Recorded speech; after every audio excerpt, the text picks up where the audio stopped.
My dear friends, अब हम देखने जा रहे हैं NCERT solution of class 10th exercise number 1.2 question number 2। तो मेरे प्यारे दोस्तों, अब हम क्वेश्चन नंबर 2 देखने जा रहे हैं। इसमें पूछा जा रहा है prove that 3 + 2√5 is irrational number. इसमें हम इस फैक्ट को यूज करेंगे कि ये जो √5 होता है ये एक इर्रेशनल नंबर होता है, ये हमें नॉलेज है। इसको प्रूव करने के लिए सबसे पहला सेंटेंस आप लिखेंगे लेट 3 + 2√5 इज रैशनल नंबर। हमने बिल्कुल कॉन्ट्रडिक्टरी अज्यूम किया है। ये पूछ रहे हैं इर्रेशनल प्रूफ करो, और हम बता रहे हैं, हम उनको बोल रहे हैं कि हमने ऐसा अज्यूम किया है कि ये नंबर कैसा है, ये नंबर एक रैशनल नंबर है। अब ये रैशनल नंबर होगा तो आप इसे अपॉन की फॉर्म में लिख सकते हो। आप इसे किसकी फॉर्म में लिख सकते हो? अपॉन की फॉर्म में, a/b।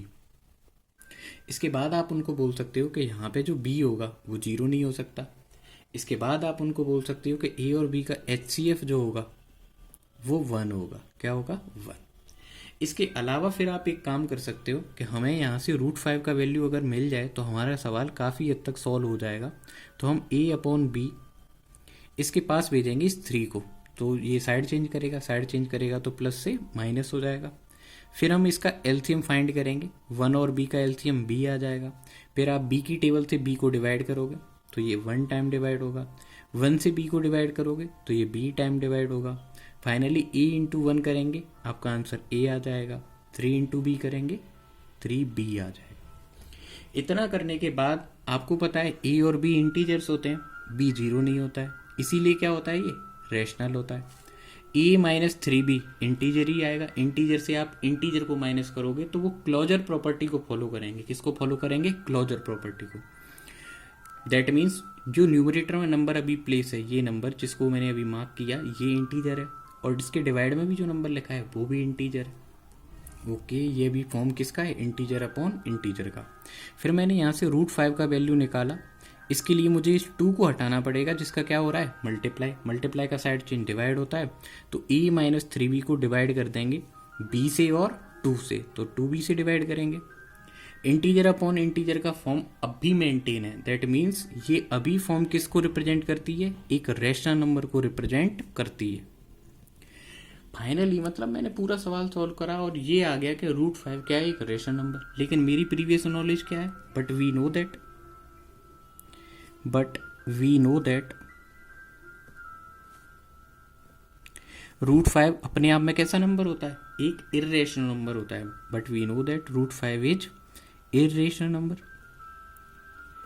इसका मतलब हमने जो पूरा सवाल किया है वो तो रॉन्ग ही हो गया, क्योंकि उसमें तो कॉन्ट्राडिक्शन आ गया। तो ये जो कॉन्ट्राडिक्शन आया है ना, ये जो कॉन्ट्राडिक्शन आ रहा है बातों में, पहले जो हम सॉल्व कर रहे हैं उसमें तो आ रहा है ये रैशनल, और हम जानते क्या है कि ये क्या होता है? Irrational.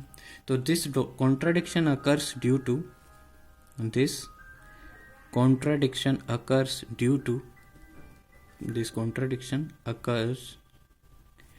due to our wrong assumption that we made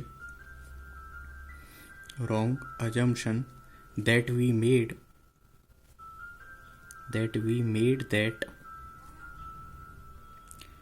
3 + 2√5 is rational. हमने जो अजम्पशन अज्यूम किया था कि ये एक रैशनल नंबर है, वह अजम्पशन ही क्या है? गलत है। अगर वो अजम्पशन सही होता तो हमारा ये आंसर रॉन्ग नहीं आता। ये दोनों चीज़ें क्या होती? इरेशनल ही आती। तो अब इस अपनी जो मिस्टेक है उसको इम्प्रूव करने के लिए हम सेंटेंस लिखेंगे, so we realise that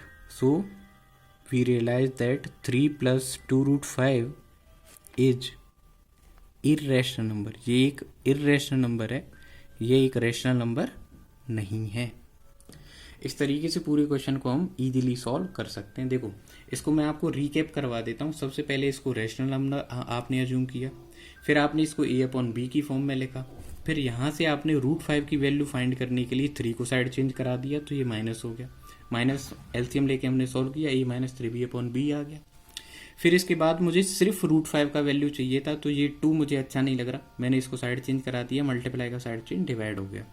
finally फिर मैंने देखा इंटीजर से इंटीजर को सब्ट्रैक्ट किया जा रहा है, फिर इंटीजर से डिवाइड किया जा रहा है। दैट मीन्स ये किसका फॉर्म बन रहा है? रैशनल फॉर्म बनना है। रैशनल फॉर्म बनना है, इसका मतलब √5 अपने आप में कैसा नंबर आ गया है? रैशनल। लेकिन हम जानते क्या हैं, हम तो ये जानते हैं कि सर √5 क्या होता है, इर्रेशनल होता है। इसका मतलब ये दोनों स्टेटमेंट एक दूसरे को कॉन्ट्राडिक्शन दे रहे हैं, यानी एक दूसरे से लड़ाई कर रहे हैं। नीचे वाला स्टेटमेंट राइट है, इसका मतलब हमारा वाला जो स्टेटमेंट है वो गलत है। हमारा वाला स्टेटमेंट सिर्फ इतना ही नहीं है कि √5 रैशनल है, हमने तो ये भी अज्यूम कर रखा था कि ये कौन है, रैशनल। इसका मतलब ये लाइन भी क्या हो जाएगी, रॉन्ग हो जाएगी। ये लाइन रॉन्ग हो जाएगी तो ये लाइन क्या प्रूफ हो जाएगी, इर्रेशनल। वही फिर आगे लिखा हुआ है, this contradiction occur due to our wrong assumption that we made that 3 + 2√5 is rational number. अब अगर ये रैशनल नहीं है तो फिर अपने आप में ये क्या है, इर्रेशनल नंबर है। इस तरीके से आप इस क्वेश्चन को सॉल्व कर सकते हैं। आई होप आपको ये एक्सप्लेनेशन अच्छे से समझ में आ गई होगी। अगर आपको ये एक्सप्लेनेशन अच्छे से समझ में आती है तो आप इन वीडियोज़ को अपने दोस्तों के साथ शेयर कर सकते हैं, चैनल को आप उनसे सब्सक्राइब करवा सकते हैं और मैथमेटिक्स क्लास 10 में उनकी मदद कर सकते हैं। Thank you for watching question number 2।